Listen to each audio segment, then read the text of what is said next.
From Kansas State University, this is Agriculture Today. Eric Atkinson with you. And coming up today, K-State's Leah Tsoodle will talk about the just-released 2020 Kansas Custom Rates Report. It covers the going rates for a wide variety of custom agricultural operations. Also today from the Washburn University School of Law, Roger McEowen is back, this time to talk about putting a value on farm personal property for estate tax purposes. He says that those values become quite important in farm estate transactions. Our final Kansas wheat harvest report for the year will feature Jeanne Falk Jones of the Sunflower Extension District in far northwest Kansas, and K-State's Gus Vanderhoeven awaits with another Stop, Look, and Listen. That's what's ahead on this Agriculture Today. A social distancing tip. Putting distance between yourself and others is critical to slowing the spread of coronavirus. So here are ways to stay in contact without the physical contact part. Call, send a text, set up a video conference, post on social media, dedicate a song on the radio. If you have symptoms of fever, dry cough, and shortness of breath, call your healthcare provider before going to their office. For more info, visit coronavirus.gov. Let's all do our part, because we're all #AloneTogether. Brought to you by the Ad Council. This is the midweek edition of Agriculture Today on the K-State Radio Network, and welcome to you.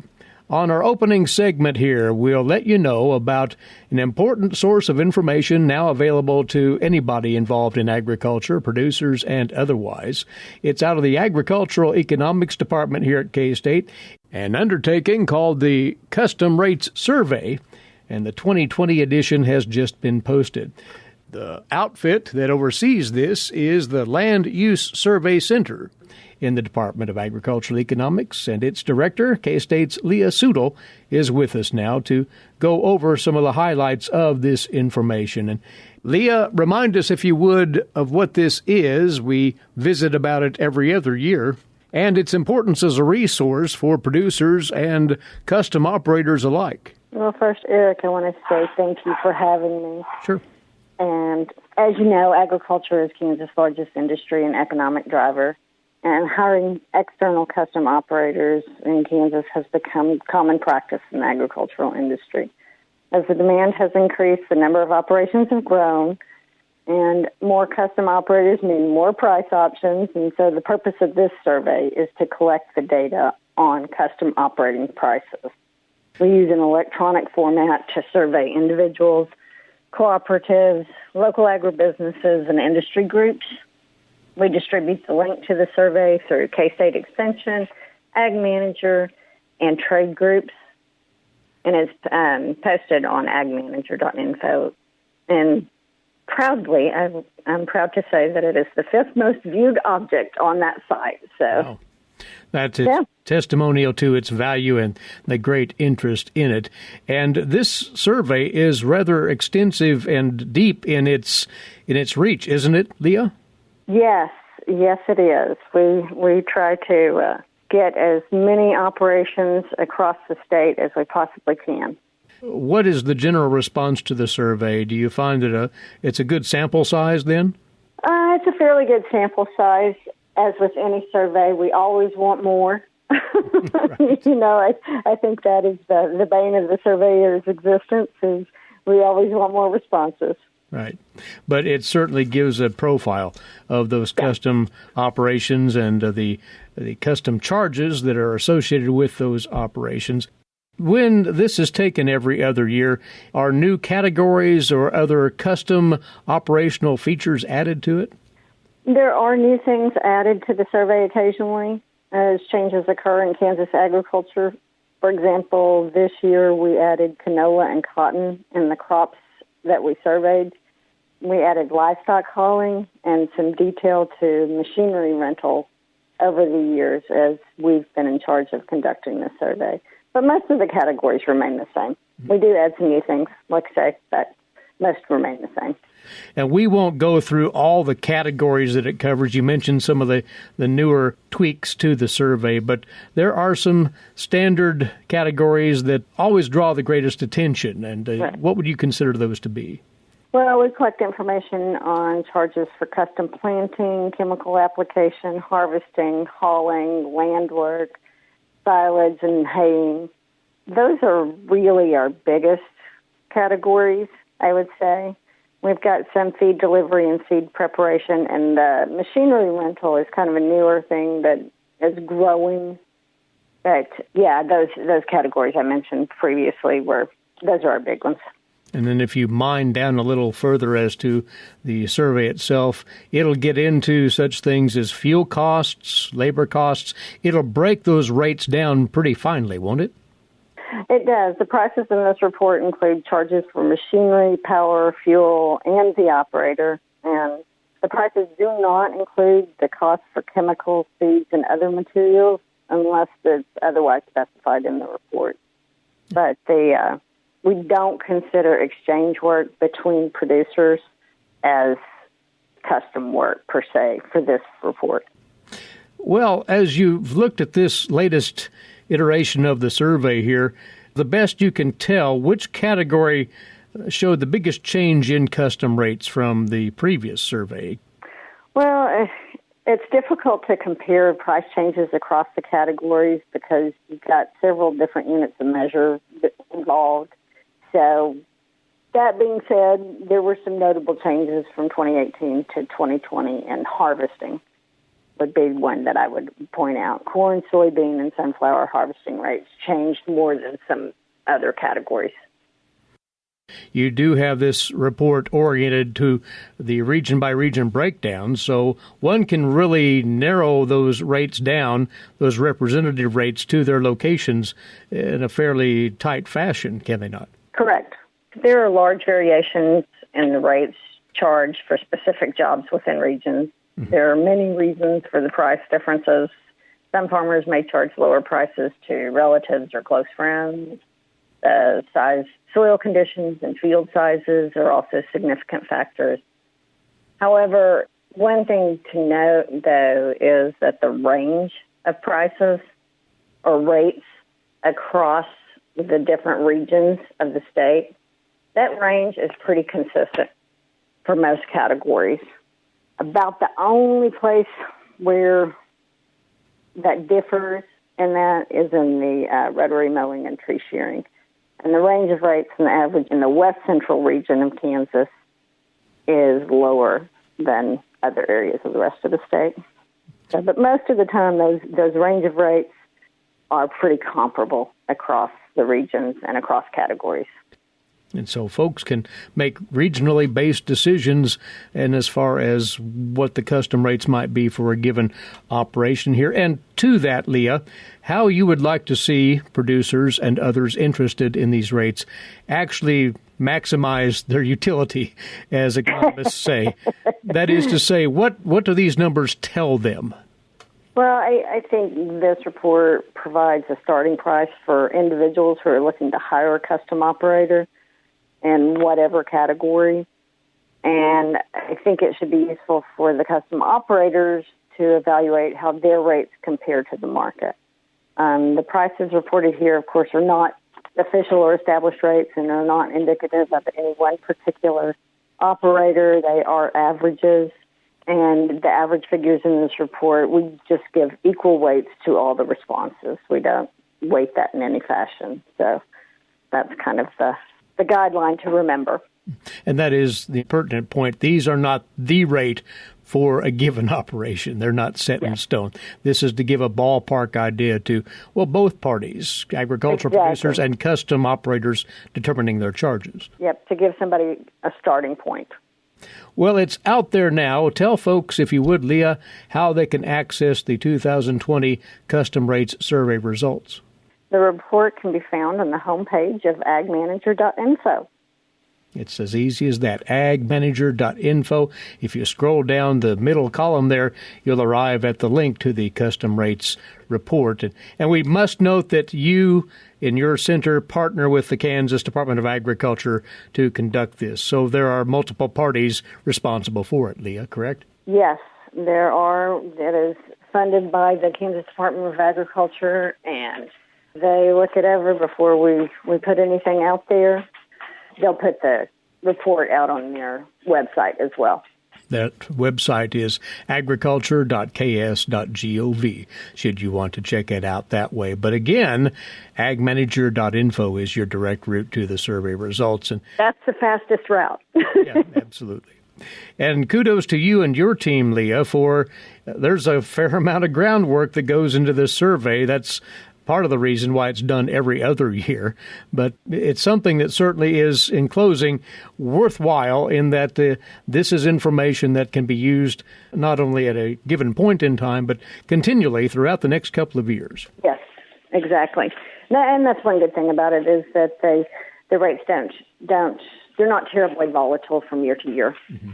And Leah, again, thanks for the quick overview of the survey and what it has to say to producers and to custom operators likewise out there. I always appreciate your time. Well, thank you again for having me, Eric. I appreciate getting to visit with you. She's Leah Tsoodle, the director of the Land Use Survey Center out of the Department of Agricultural Economics at K-State, the 2020 Kansas Custom Rates Survey.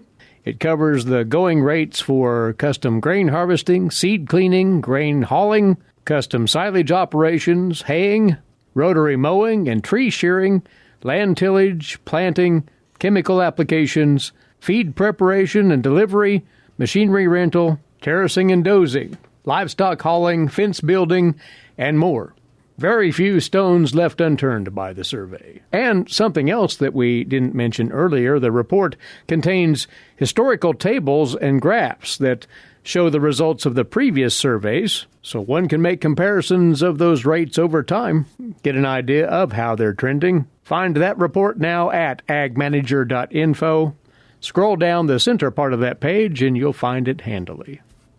You're listening to Agriculture Today, and in a moment, our regular segment on what's going on in the realm of agricultural law and taxation. That's next here on the K-State Radio Network. While many people know hunger is an issue in developing countries, it is also a problem in our own backyards. In 2010, 1 in 7 Kansans struggled to put adequate food on the table. 2 K-State research and extension programs are tackling this problem. The Family Nutrition Program and Expanded Food and Nutrition Education Program reach thousands of Kansans in more than 70 counties. They learn how to eat healthy with a low budget. For more information about these programs, visit ksre.ksu.edu.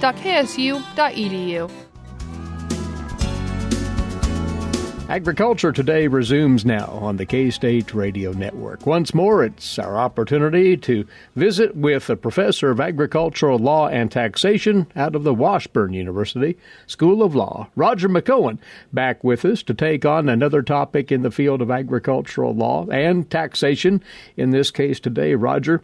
And what we'll do today is zero in on how certain farm property, farm chattels, to be more precise, and marketing rights of farmers might be valued for estate tax purposes. This sounds complicated, and it can be, but this is a very important facet of tax planning, isn't it? It is, Eric, and not just for federal estate tax purposes, because we may have somebody listening and say, well, kind of chuckle at that. The federal estate tax exemption is $11.58 million. I'm not even close to that. Why do I need to worry about this? Well, we still need to value things at the time of death, and a chattel is personal property, and there's a whole bunch of unique things that a farmer or rancher has. And we may need to value them. For example, in Nebraska, there is a county-level inheritance tax. Plus, even if we don't have to deal with that or federal estate tax, we need to determine an income tax basis in those items for purposes of the person that receives those or inherits those items so that they know what their tax basis is in those items of property for their purposes if they dispose of those items later on. To lend more definition here, again, using the term chattels, this would be property other than something like real estate, for instance, right? Right. It's personal property. So it could canvas a lot of things, but attaching a value to that, is that as simple as one might think? Because you've got all sorts of property out there, all kinds. Well, in many instances, Eric, I found it to be easier to value chattels as well as inventory that's on a farm than it is to value farm and ranch real estate. You just think through it, most farm machinery has an established market. Even with respect to machinery, I think it's even so well established that you can go back into the 40s and 50s and still find, even on the internet, good numbers for what tractors and old combines are worth. So with respect to farm machinery, yeah, there is pretty well established numbers and markets for those items. We think of livestock. We can look up the data with respect to where the livestock markets are at the time of death with respect to the type of animals that the deceased farmer might have. Harvested and growing crops, generally, all of these items are going to have to be itemized and the value of these items separately returned. But, we can easily get appraisals of farm machinery equipment, usually not controversial at all. Often we've got, as I said, an established retail market for this property, and that's the number that we want. It's the retail value of the property. Mm-hmm. So it may be cumbersome and time-consuming, but it's not that difficult. It just takes some effort to come up with the value of all of these items. However, there can be disputes, and there have been court rulings in this area before. One you cited in your blog write-up on this topic had to do with a pregnant mare, a pregnant horse, and whether or not it was valued as such at the time of the owner's death. You might get into that a bit.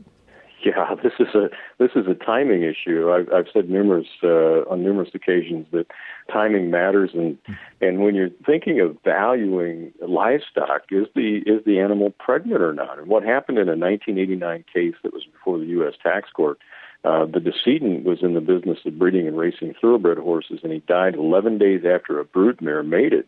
Well, it wasn't possible at the time of his death, which is the valuation date, to determine whether that mare was pregnant at that time. But the IRS went ahead and assumed that the mare was pregnant on the date of the decedent's death for purposes of valuation. And that increased vastly that value of that mare. And it gets to the tax court, and of course that's the issue is, well, what's the proper valuation of that mare? Is it as pregnant or not? And the court said, well, the post-death pregnancy of the mare was not to be taken into account when valuing the mare for estate tax purposes. Again, that the individual died at 11 days after the broodmare mated, and there was no way that a hypothetical willing buyer, which is the test for determining value, would have known that the mare was pregnant. So the tax courts determined that the assumption by the IRS of the mare's pregnancy did not accord with the governing regulation on the issue. And they also excluded post-death sales of horses in determining the mare's value, and they just simply relied on comparable sales of horses near the date of the decedent's death. And that got upheld on appeal by the Fourth Circuit. There are certain fixtures on the land that need at times to be valued as well, separate from the real estate itself. And another example you cited, well, irrigation systems and how those might be valued, the components of the system, that is. My experience on that, Eric, has been, and my practice experience has been in Nebraska, particularly. That's where I'm licensed, but practical experience in Kansas, Iowa. So you kind of Midwest and Plain states. My experience dealing with the IRS offices in this part of the country is that they historically will value detachable chattel items as farm machinery. So that would be your above-ground pivot irrigation systems, your motors and pumps. They'll treat that as farm machinery. And then the associated land on which the irrigated crops are grown is typically appraised along with any immovable fixtures, and that would be your wells, your well casings, and your pivot stanchions that are in place. So that's the way that the IRS distinguishes those types of items. And irrigation equipment is a big one in a lot of parts of Kansas and Nebraska, of course. How about grain inventories? And because there is a set price on grain by the bushel, by the hundredweight, that would seem to be a pretty straightforward valuation, or is it? Yeah, harvested grain that's sitting there in inventory of a farmer at the time of death, that's usually not problematic. We can value that pretty easily in accordance with trading exchanges for the type of crop involved upon the date of death. Now, when you've got other situations, you've got perhaps some issues that come up with respect to inventories. How are they determining the sale price of that product that's sold during the year? How are they handling the things from a tax standpoint? how do they treat their closing inventory compared to their opening inventory for the year, and what's their accounting method. Some farmers use what's known as a farm price method, where they take the market price less direct costs of disposition to value their inventories. There's a host of issues there, and the best thing for a practitioner on these types of things is the client, the farm client that dies that has good records and has been working with that practitioner for a number of years in terms of how the accounting practices we're using to account for inventories. Then it makes it a lot easier at the time of death. Right. And another thing here that may be a little muddier to folks, how one values marketing rights, and one thinks of here opportunities to market commodities through a cooperative, and how those rights could be valued for tax purposes. How does one get to that, Roger? Yeah, that's an issue that we see come up, particularly with respect to dairy farmers, and interestingly enough, beekeepers. These marketing rights that they have, they're a member of a co-op marketing association, and they might be required to market, for example, for a dairyman, all of his milk from his herd through the co-op. And so when you do that, you're allocated a base as a measure of your share of the proceeds of the co-op's overall milk sales. And his membership expired in this case that I'm referring to. It's a 1968 tax court case. And the court looked at that membership in the co-op and said, well, your membership in your base expires when you die. And what happened was that the individual in this case succeeded to it, as well as the membership in the co-op. And the tax court said, well, that base is to be separately valued from the dairy herd. And so the cost basis in the cows is to be determined without any value attributed to the base associated with those marketing rights in the co-op. And so, in essence, what that teaches us is that a base in any type of marketing co-op is an intangible right, and if it's a dairy operation, that's a right to sell a certain amount of milk at a particular price. And so it's going to depend on the product that is involved, but we value those separately from the associated livestock or the associated grain, whatever the case might be. So there's a lot of these unique things that a farmer or rancher might have that can create valuation issues. But fortunately, we do have some decent guidance on how to go about putting numbers on those things at death. And you make a final point in your article that if that valuation, the amount of that valuation looks, quote, reasonable, the IRS will probably go along with it by and large. Yeah, that's been my experience over the years. If you're reasonable, keep in mind, the IRS does not have very many experts that deal with these types of issues, and so they don't really want to touch it. So if you're reasonable and it looks reasonable, kind of passes the smell test, they're going to agree to it, and you're going to be in good shape. All right. The article is entitled Valuing Farm Chattels and Marketing Rights of Farmers. It's one of the entries on Roger's blog recently at washburnlaw.edu/WALTR. As always, a pleasure, Roger. Thanks for going over all of this with us. Thank you, Eric. Roger McEowen, Professor of Agricultural Law and Taxation at the Washburn University School of Law, and with us every other Wednesday here on Agriculture Today. Now this break, after which we'll have for you the final Kansas wheat harvest report for the season, which centers on far northwest Kansas. This is the K-State Radio Network. Did you eat today? Thank a farmer. A way to get more involved in agriculture is through 4-H and FFA. Through 4-H and FFA, we have been given multiple opportunities to grow as leaders and learn more about agriculture. You can learn skills related to jobs, public speaking skills, and you get the opportunity to travel around the country and meet new people. If you want more information about getting more involved in 4-H and FFA, visit them on their websites at kansasffa.org and kansas4h.org. Welcome back to Agriculture Today here on the K-State Radio Network. Eric Atkinson with you. As you know, the last couple of weeks we've been providing daily wheat harvest updates featuring our county and district extension folk out there around the state, sharing the stories of harvest progress and results. And We'll tie that series off today by hearing about harvest, how it's going in the far northwestern part of the state. To be more precise, the Sunflower Extension District. That consists of Cheyenne, Sherman, and Wallace counties. The multi-county agronomist serving that district, Jeanne Falk Jones, is with us now. Jeanne, let's go back to the very start of those stands in those three counties. Was everything off to a clean start when you look back to planting? You know, if it was off to a clean start, we would maybe be having a different conversation when we get to wheat yields this year. But, you know, we had a lot of variability in just getting the wheat crop established and get it going. It seems like if we were a little on the later side of getting wheat in the ground, we just really struggled to get a good establishment last fall.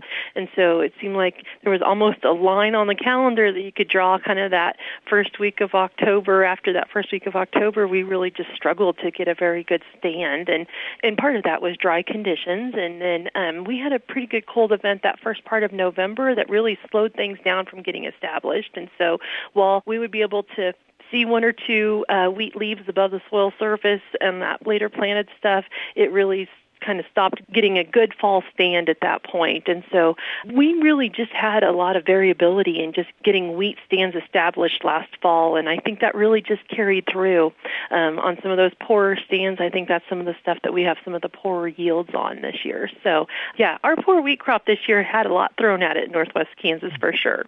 Was the spring weather kinder to the wheat, though, out there at all? We've often cited the late freeze in April that did take a toll here and there, but what about in your area?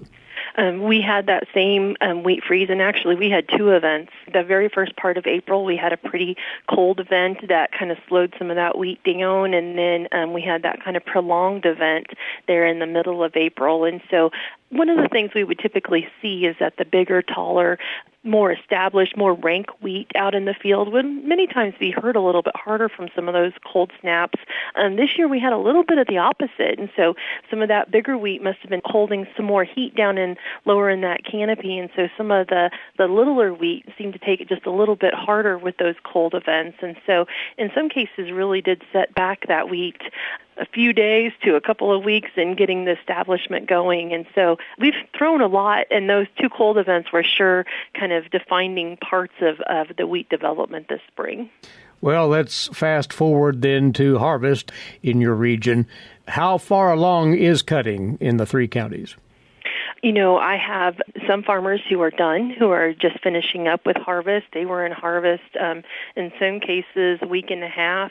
We've had pretty good harvest conditions, which, you know, sometimes translates into no rain, which is not very good for our summer crops. Right. But we're probably anywhere from completely finished in parts of Wallace County to half done in other parts of the area. So we just have a little bit of variability across. But it is moving along, as you say, and far enough along that you can get an idea of the verdict, if you will, on yields and test weights. What are you hearing, Jeanne? Yes. So as I kind of alluded to at the beginning with our stand establishment, we kind of have yields all over the board. In our typical wheat corn fallow rotation or wheat summer crop fallow rotation, I'm hearing yields anywhere from 25 to 30, clear up to 60, maybe just a hair over that. I think probably 40 to 55 is going to catch a lot of wheat yields. And then on some of the continuous crop, Mother Nature was not near as kind to it, and continuous crop is probably some that was going back in behind corn last fall, and so it also didn't get established very well. And so I'm hearing everything from single digits up to 30 bushel, and a lot of it is going to be in that 20 bushel range. And so the continuous crop didn't fare near as well and just didn't have the support from Mother Nature in the form of getting it established or getting moisture to help get it pushed along a little bit. So just a fair amount of variability. I think some farmers are feeling pretty good on their farm average that, you know, it could have been a lot worse thinking about everything that was thrown at it this year, that are seeing, 40 to 45, maybe up to 50 bushel farm averages on some of that. And were test weights at least respectable then? Well, we had some pretty hot winds that were coming in right as we were getting into grain fill. And so we had, anywhere from 5 to 8 days of pretty strong wind. And so with some of that wind came pretty hot conditions. And so that really kind of hindered some of our grain fill, and that's kind of reflected in the test weight that we have some shriveled kernels. And so I've heard test weights in the low 50s, clear up to 60. Now there is some 61, 62 that I've heard, but a little more isolated to find anything over that 60-pound test weight. A fair amount, I think, is going to be in that 56 to 58, 59 test weight. Well, was there any kind of a bounce in protein content? Yes, and so many times we think about yields and protein being kind of an inverse relationship, and so that's kind of what we're seeing, is that we're having better than probably average protein, especially after our last couple of years where we've had pretty good yields and lower protein contents. We're higher on the protein end for sure on some of this, and so we're hearing also kind of all over the board. Probably the lowest that I've heard is in that 8.5% area, but I'm hearing up to 14 on some. 10, 11, 12 is probably going to catch a lot of protein content. Well, all in all, with some harvest, of course, like you say, yet to go, especially in Sherman and Cheyenne counties.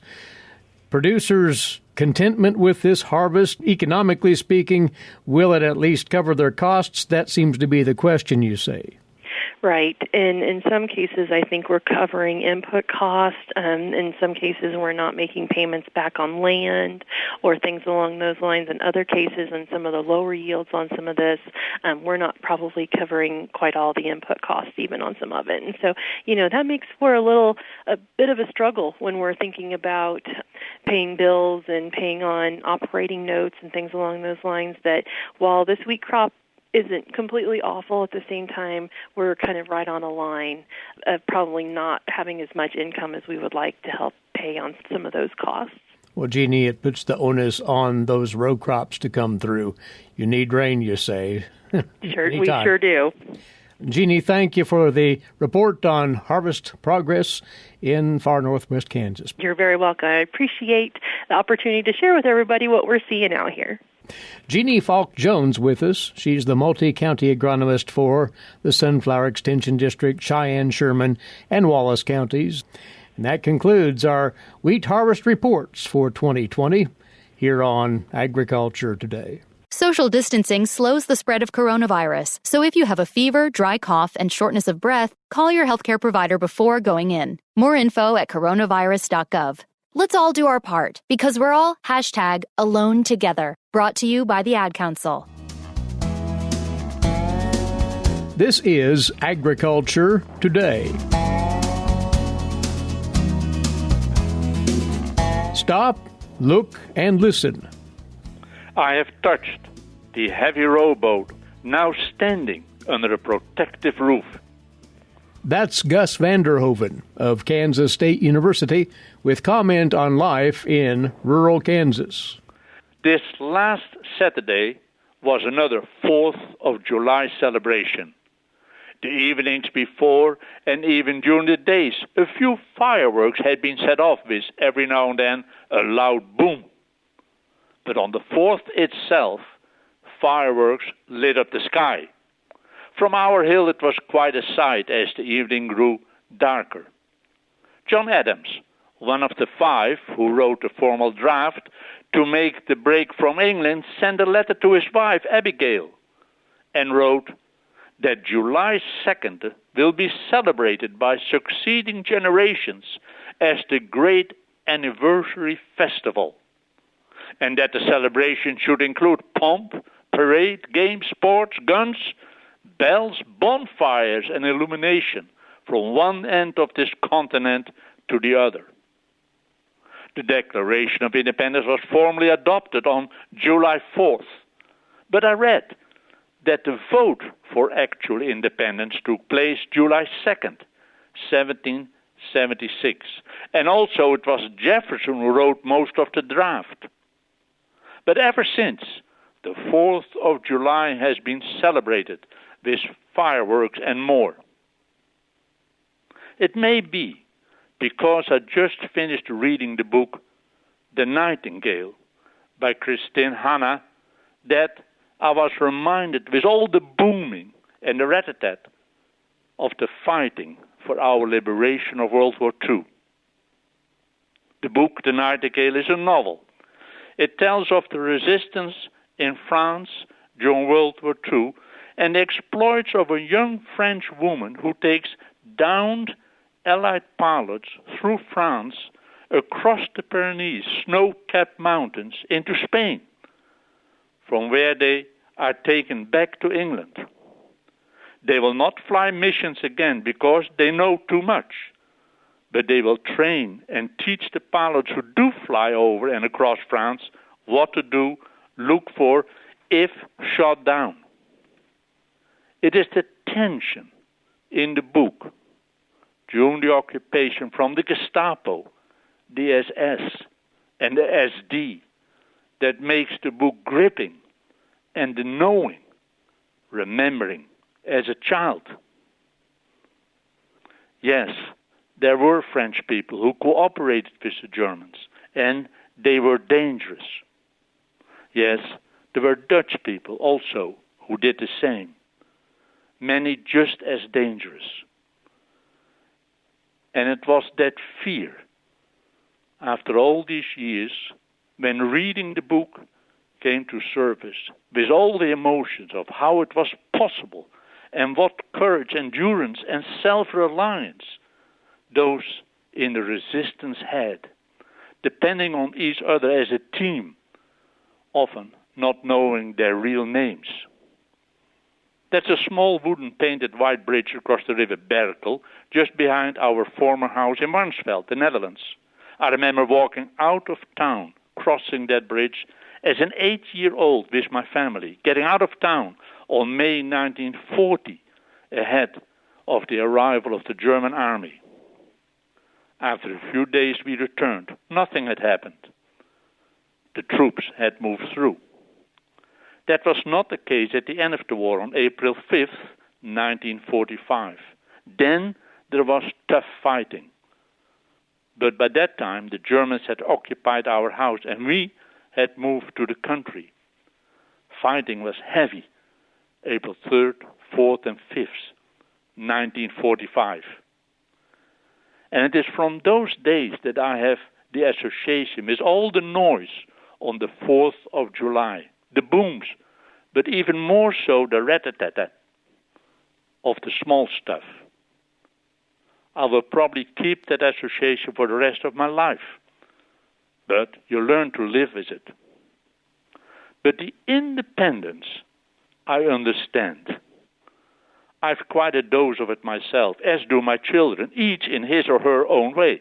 However, as I've grown older, I've realized that independence is often based on dependency.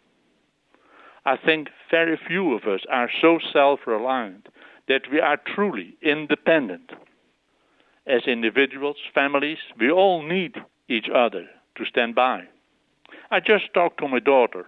Her brother-in-law, a farmer, fell off the silo. He's okay. He's banged up and can't do much now, but must slowly heal. My daughter's husband, his brother, went to the farm to help him wrap up the nearly finished harvest and do some field work. He'll be okay. He was very lucky. Brother and neighbors help. It's the way it is. That's how the world works. And those who don't know better learn. That goes for our nation too. There is no longer only this or that country.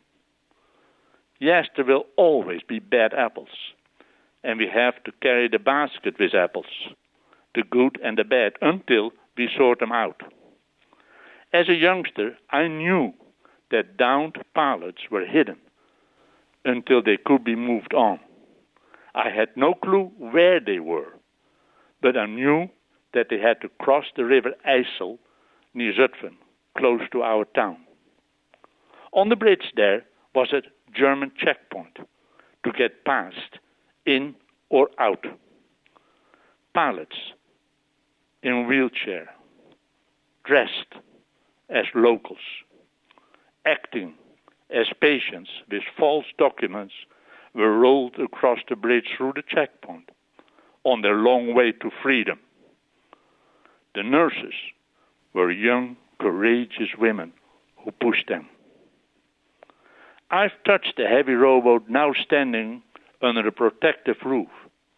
The rowboat was used to row pilots and others across, under cover of darkness, the same river to the other side. There is no independence. We must learn to work together. Gus Vanderhoeven of Kansas State University with his weekly commentary on life in rural Kansas. Our time's away for today. Thanks for tuning in.